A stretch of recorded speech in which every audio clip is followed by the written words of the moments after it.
ಭಾರತ್ का प्रत्येक घर अयोध्या बनाएंगे.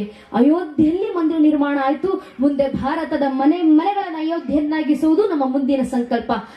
ಮನೆಗಳ ಅಯೋಧ್ಯೆ ಆಗೋದಂದ್ರೇನು? ಮನೆಯಲ್ಲಿ ಹುಟ್ಟಿ ಬರುವಂತ ಒಂದೊಂದು ಹಿಂದೂ ಮಗು ಶ್ರೀರಾಮಚಂದ್ರನಂತೆ ಹುಟ್ಟಿ ಬರಬೇಕು. ಮನೆಯಲ್ಲಿ ಬೆಳೆಯುವಂತ ಒಬ್ಬೊಬ್ಬ ಹೆಣ್ಣು ಮಗಳು ಸೀತಾಮಾತೆ ಆದರ್ಶದಲ್ಲಿ ಬೆಳೆದು ಬರಬೇಕು.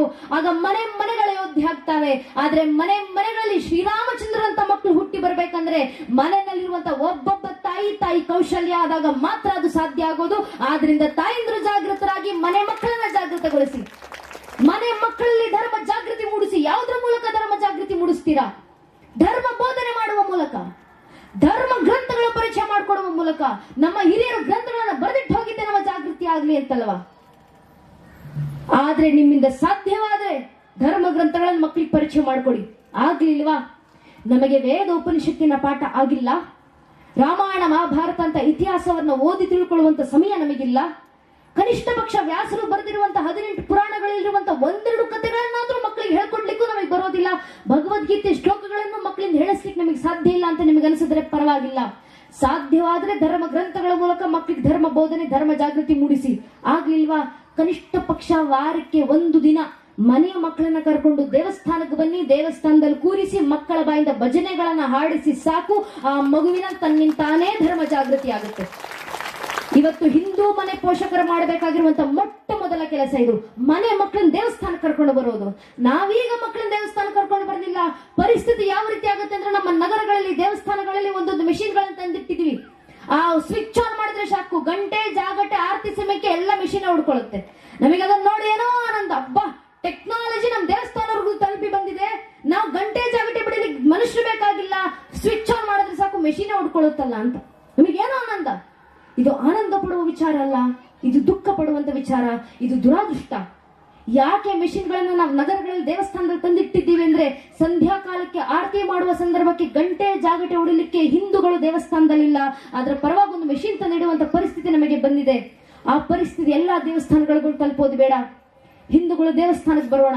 ಕನಿಷ್ಠ ಪಕ್ಷ ವಾರಕ್ಕೊಂದು ದಿನ ಮನೆ ಮಕ್ಕಳನ್ನ ಕರ್ಕೊಂಡು ಬರೋಣ. ಮಕ್ಕಳು ದೇವಸ್ಥಾನದಲ್ಲಿ ಕೂತು ಭಜನೆ ಹಾಡ್ಲಿಕ್ಕೆ ಶುರು ಮಾಡಿದ್ರೆ ಭಗವಂತನೇ ಧರೆಗಿಳಿದು ಬರ್ತಾರೆ. ಇದು ನಾನು ಹೇಳ್ತಿರುವಂತ ಮಾತಲ್ಲ. ಕುಂಬಾರಗುಂಡೆಯನ ಜೀವಂತ ಸಾಕ್ಷಿಯನ್ನ ಹರಿಹರ ರಗಳೆನಲ್ಲಿ ಬರೀತಾರಲ್ಲ. ಕುಂಬಾರಗುಂಡೆಯ ಸಾಮಾನ್ಯ ಮಡಿಕೆ ಮಾಡುವಂತ ವ್ಯಕ್ತಿ, ಅವರಿಗೆ ಓದು ಬರಹ ಗೊತ್ತಿಲ್ಲ, ಅಕ್ಷರ ಗೊತ್ತಿಲ್ಲ, ಗೊತ್ತಿರೋದೊಂದೇ ಶಿವನ ಮೇಲಿರುವಂತ ಭಕ್ತಿ. ದಿನ ಮಡಿಕೆ ಮಾಡಬೇಕಾದ್ರೆ ಆ ಮಡಿಕೆ ತಟ್ಟುವ ತಾಳಕ್ಕೆ ಶಿವನ ಭಜನೆಯನ್ನ ಹಾಡ್ತಾ ಕುಣಿತಿದ್ರಂತೆ. ನೋಡಿದ ಶಿವರಿಗೆ ಅನಿಸ್ತು, ನನ್ನ ಭಕ್ತ ಕುಂಬಾರಗುಂಡೆಯ ದಿನ ನನಗೋಸ್ಕರ ಭಜನೆ ಹಾಡ್ತಾ ಕುಣಿತಾರೆ, ಒಂದು ದಿನ ನಾನೇ ಹೋಗಿ ಭಕ್ತನ ಭಜನೆಗೆ ಕುಣಿಬೇಕಲ್ಲ. ಕುಂಬಾರಗುಂಡೆ ಅನಸ ನೃತ್ಯಂ ನೋಡುತ್ತ ಶಿವನನ್ನು ಮುಟ್ಟಿತು ಸತ್ಯಂ, ಒಳಗಾಡಿದ ನಿನ್ನತಂ ದಿನನೆನ್ನುತ್ತಂ ಎಳೆಯರೆಯಲ್ಲ ಹೊರಗಾಡುವ ನಿನ್ನತಂ. ಮನಸ್ಸಿನ ಒಳಗೆ ಆನಂದಿಸಿದ ಇಷ್ಟು ದಿನ ಭಕ್ತನ ಭಜನೆ ಕೇಳಿ ಕುಣಿತ ನೋಡಿ, ಇವತ್ತು ನಾನೇ ಭಕ್ತನ ಭಜನೆಗೆ ಕುಣಿತೀನಿ. ಧರೆಗಿಳಿದು ಬಂದ್ರು ಶಿವ. ಆದ್ರೆ ಶಿವ ನೃತ್ಯ ಮಾಡ್ಲಿಕ್ಕೆ ಇಷ್ಟು ರಂಗವೇದಿಕೆ ಸಾಲೋದಿಲ್ವಲ್ಲ. ಶಿವ ತಾನೇ ರಂಗವೇದಿಕೆಯನ್ನು ಸೃಷ್ಟಿ ಮಾಡ್ತಾರೆ. ತನ್ನ ಒಂದು ಕಾಲಿನಿಂದ ಪಾತಾಳ ತುಳಿದು ಮತ್ತೊಂದು ಕಾಲಿನಿಂದ ಬ್ರಹ್ಮಾಂಡವನ್ನೆತ್ತಿ ಅಖಂಡವಾದಂತ ವಿರಾಟ ಸ್ವರೂಪ ರಂಗಭೂಮಿ ಸೃಷ್ಟಿಸಿ ತಾನೇ ನಿಂದಿಸಿದಂತ ರಂಗಭೂಮಿನಲ್ಲಿ ತನ್ನದೇ ಭಕ್ತ ಹಾಡಿದ ಭಜನೆಗೆ ಶಿವನೇ ನೃತ್ಯ ಮಾಡ್ಲಿಕ್ಕೆ ಶುರು ಮಾಡಿದ್ರು. ಹೇಗಿತ್ತು ಆ ಶಿವನ ತಾಂಡವ? ಕುಂಬಾರಗುಂಡೆನ ರಗಳೆ ಅಂತ ಹರಿಹರ ರಗಳೆ ಬರೆದು ವಿವರಿಸ್ತಾರೆ. ದಶಭುಜಮಂ ದಿಕ್ತಡದೊಳ್ ಪಸರಿ ಸೇಸೆವ ಕರಂಗಳನೆತ್ತಲ್ ನೇಮಿಸಿ ಒಂದು ಪದಂ ಪಾತಾಳವನ್ನುತ್ತಿ ಒಂದು ಪದಂ ಬ್ರಹ್ಮಾಂಡವನೆತ್ತಿ ಜಡೆಗಳ ಬೆಂಬಿಳಿ ವಿಡಿದಾಡುತ್ತಿರೆ ಮುಡಿಯೊಳು ಸುರಣದಿ ತುಳುಕಾಡುತ್ತಿರೆ ಕಡು ಚಲೊಳಗಂ ಕುಡಿದಾಡುತ್ತಿರೆ ಬಿಸುಳುಗ ಡಮರುಗ ದಂಡನ್ ಢಲಿಡಿ ತಿಸುಳದೆ ಅರಿ ಅವತಾರಂ ತಿರ್ರನೆ ತಿರುವುತ್ತಿರ ಹೈಗಳ್ಳೆಡೆತ್ತಲ್ ಕರಿಯ ತೊಲ್ಲವಂಬು ಹರಿಸಲ್ ಸರಸಿಜ ಭವನ ಶಿರಂಬ ಬಿಡುತ್ತಿರ ಸುರರ ಶಿರೋಮಾಲೆಗಳು ಉತ್ತಿರೆ ಪೊಂಗೆಜ್ಜುಗಳ ರವಂಗಲು ಗುಲುಕೆನೆ ತೊಂಗಳ ಗಂಟೆ ಡರಂ ಢಳಿರನೆ ಆಡಿದ ನಾಡಿದ ನಾಡಿದ ನಾಡಿದ ನಾಡಿದ ನಾಡಿದ ನಾ ಹ ಶಂಕರ ಆಡಿದ ನಾ ಗುಂಡರ ಮುಂದೀಶ್ವರ ಅಂತ ಕುಂಬಾರಗುಂಡೆನ ರಗಳೆಯನ್ನ ಹರಿಹರ ರಗಳೆಯನ್ನ ಬರೆದು ವಿವರಿಸ್ತಾರಲ್ಲ. ಅದು ಭಕ್ತ ಹಾಡುವ ಭಜನೆಗಿರುವ ಸಾಮರ್ಥ್ಯ. ಮನಸ್ಸು ಮಾಡಿದ್ರೆ ಭಗವಂತನೇ ಧರೆಗಿಳಿಸಿ ತಂದು ನೃತ್ಯ ಮಾಡಿಸುತ್ತೆ. ಅದಕ್ಕೆ ಕುಣಿತ ಭಜನೆಯನ್ನ ಮಾಡೋದು. ಭಕ್ತ ಮಲಗಿಕೊಂಡು ಭಗವಂತನ ನೆನಪಿಸ್ಕೊಂಡ್ರೆ ಭಗವಂತ ಕೂತು ನೋಡ್ತಾನಂತೆ. ನಾವು ಕೂತು ಭಗವಂತನಿಗೆ ಅರ್ಚನೆ ಮಾಡಿದ್ರೆ ಭಗವಂತ ನಿತ್ತು ಸ್ವೀಕರಿಸ್ತಾರೆ.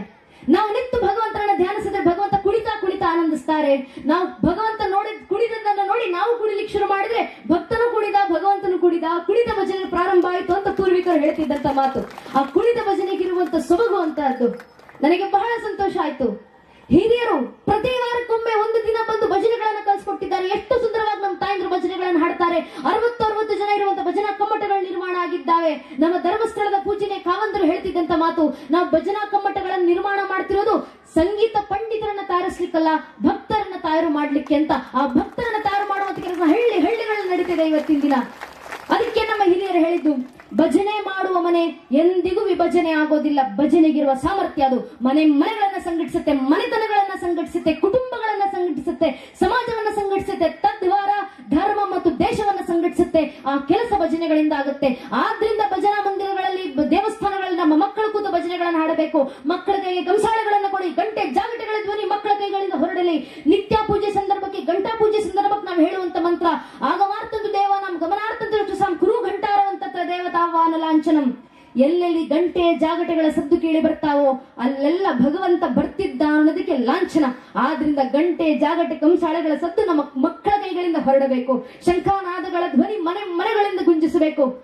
ಆದ್ರೆ ಇವತ್ತಿನ ದಿನ ಯಾವ ಹಿಂದೂ ಮನೆಗಳಲ್ಲಿ ಸಂಧ್ಯಾಕಾಲ ಆದ ಕೂಡಲೇ ಭಜನೆಗಳ ಸುದೆ ಹರಿದು ಬರಬೇಕಿತ್ತು, ಯಾವ ಹಿಂದೂ ಮನೆಗಳಲ್ಲಿ ಗಂಟಾ ಜಾಗಟೆಗಳ ಸಮೇತವಾಗಿ ಹಿಂದೂ ಧಾರ್ಮಿಕ ಸಂಸ್ಕಾರದ ಬೋಧನೆ ಕೇಳಿ ಬರಬೇಕಿತ್ತು, ಇವತ್ತಂತ ಹಿಂದೂ ಮನೆಗಳಲ್ಲಿ ಧರ್ಮದ ಆಚರಣೆ ಬಿಡಿ. ಶಾಸ್ತ್ರಾಕಾರ ಮಾತು ದಾರಿಯಂತಿ ಇತಿ ಧರ್ಮ, ಯಾವುದು ಧರಿಸಲ್ಪಡುತ್ತೋ ಅದು ಧರ್ಮ.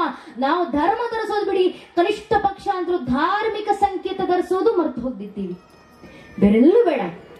ಈ ಕ್ಷಣ ಸತ್ಯನಾರಾಯಣ ಪೂಜೆ, ದೇವರ ಸಾನ್ನಿಧ್ಯ, ನಮ್ಮ ಯಾವ ಪೂರ್ವಿಕರಾದ ಅಥವಾ ನಮ್ಮ ಯಾವ ಜನ್ಮದ ಸುಕೃತವೋ ಫಲಪ್ರಾಪ್ತಿಯೋ ನಮಗೆ ಗೊತ್ತಿಲ್ಲ. ಭಗವಂತನ ದರ್ಶನಕ್ಕೆ ನಾವೆಲ್ಲ ನಿಂತಿದ್ದೀವಿ, ಸತ್ಯನಾರಾಯಣ ಪೂಜೆನ ನಾವು ಭಾಗವಹಿಸಿದ್ದೀವಿ.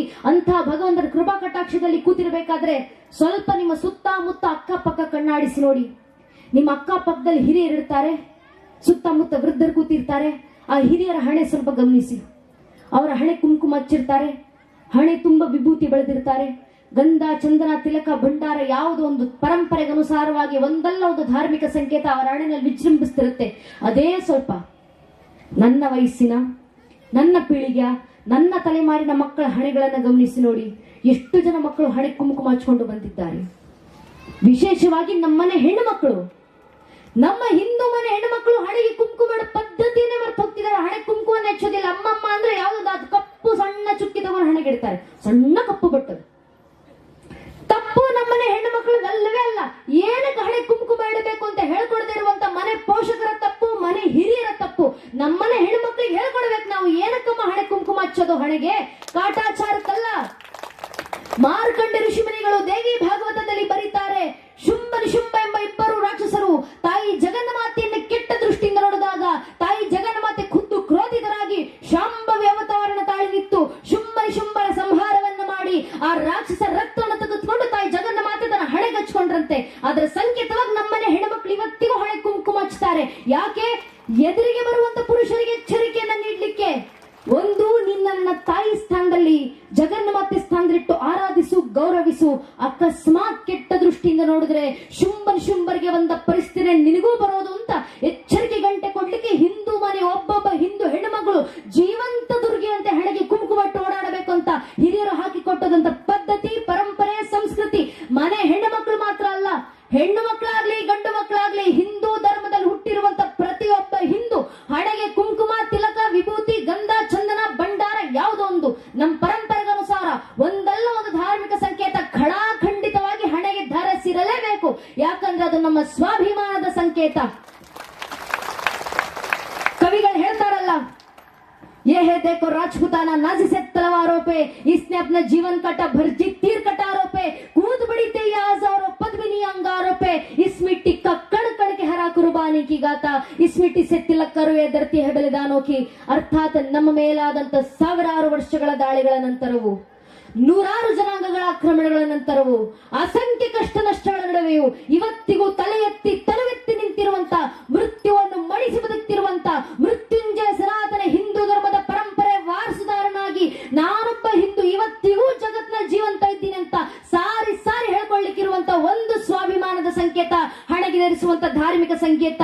ನನ್ನ ಹಿಂದೂ ಧರ್ಮದಲ್ಲಿ ಹುಟ್ಟಿ ನನ್ನ ಧಾರ್ಮಿಕ ಸಂಕೇತ ಸ್ವಾಭಿಮಾನದಿಂದ ನಾನು ಹಣೆ ಧರಿಸ್ಕೊಂಡು ಓಡಾಡ್ಲಿಲ್ಲ, ಇನ್ಯಾರು ಧರಿಸ್ತಾರೆ?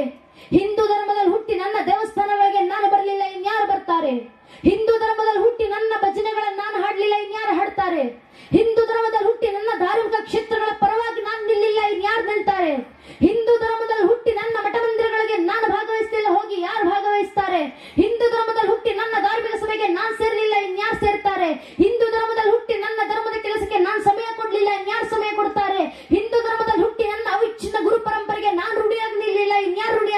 ಹಿಂದೂ ಧರ್ಮದ